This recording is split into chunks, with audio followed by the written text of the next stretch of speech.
Un deuil national. Et quand je suis là en train de parler, le Seigneur me fait marcher dans les rues du Sénégal. Et j'entends dans mon esprit un deuil national. Et quand je suis là en train de parler, le Seigneur me fait marcher dans les rues du Sénégal. Et j'entends dans mon esprit Dakar. Je marche dans les rues du Sénégal. J'entends d'autres villes, Thiès, j'entends d'autres villes. Je vois le monde sortir. Ce monde-là sort. Et Sanko. Je le vois encore au milieu de la foule. La première fois que je l'avais vu arrêter sur une tour où il était en train de parler. Mais je le vois au milieu de la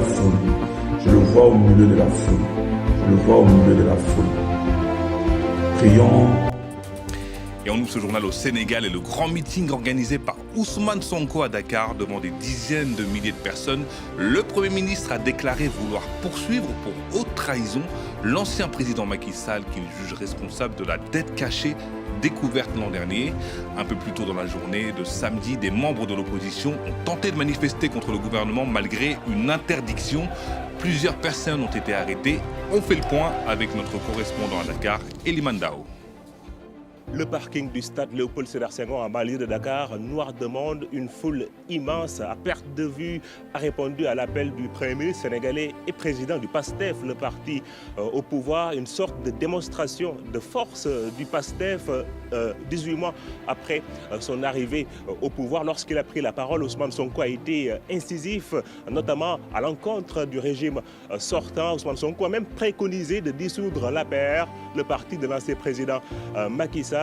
Il accuse les responsables du régime sortant d'avoir plongé le Sénégal dans une situation économique difficile. Une bonne partie de son discours a été axée sur la corruption. Écoutez. Il faut qu'on neutralise le pouvoir de l'argent sale en politique. La politique est noble. La politique, c'est convaincre par les idées. Les responsables du régime sortant qui sont poursuivis ont détourné de l'argent à cause de la politique politicienne. On va mettre un terme à ces pratiques.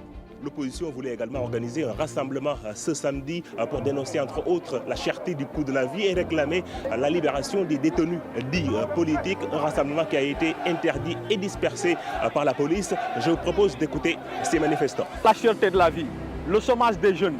Et aujourd'hui, nous vous parlons de la démocratie qui est dégradée dans notre pays. On exige sa démission parce que le peuple sénégalais est fatigué.